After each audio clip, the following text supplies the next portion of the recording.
Pag sinabing Quezon Province, ano agad ang iniisip nyo? Lukban? Pulilio? O Atimonan? Wait lang! Kasi ngayong araw, dadali namin kayo sa isang bayang may sobrang yamang kasaysayan Sobrang sarap na pagkain. at mga hidden gems na magpapasabi sa'yo na, Bro, bakit ngayon ko lang ito nalaman? Welcome to Mauban, Quezon! So guys, bago tayo pumunta sa mga beach at falls, pag-usapan muna natin tong bayan mismo. Look around! Alam niyo ba na ang Mauban ay isa sa pinakamatandang bayan sa Quezon? Built way back in the Spanish era. Look at this ancestral house. Sobrang preserved ang culture dito. Ramdam mo agad ang probinsya vibe na napakatahimik.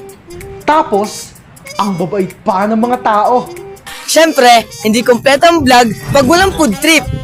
Dito sa Mauban, may dalawang bagay na hindi mo dapat palampasin. Ang pansit habhab. Look at that! At ang iconic na ni Panog. Alam nyo ba na ang Mauban na isa sa pangunahing producer ng lambanog sa buong Quezon? Tagay po, pero bitin! Oh, solid! Dumaloy sa buong katawan ko kasaysayan ng Mauban!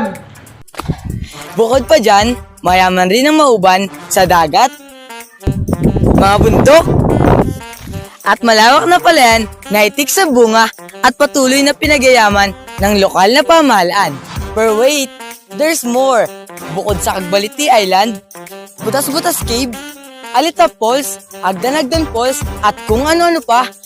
Kung papalarin kayong pumunta rito tuwing Hulyo, ay masasaksihan nyo ang aming pambato, ang Maubanog Festival.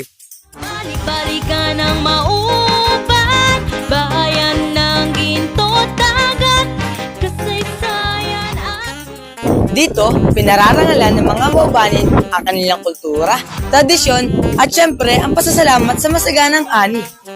Kaya guys, sa mga naghahanap ng panibagong adventure na may halong saya, masarap na pagkain at mayamang kultura, huwag niyong kakalimutan ang bayan ng Mauban. At kung nagustuhan itong series natin ngayong araw, huwag kalimutang mag-like, share, at mag-subscribe. Comment nyo rin sa ibaba kung anong part ng Mauban ang pinakagusto nyong bisitahin.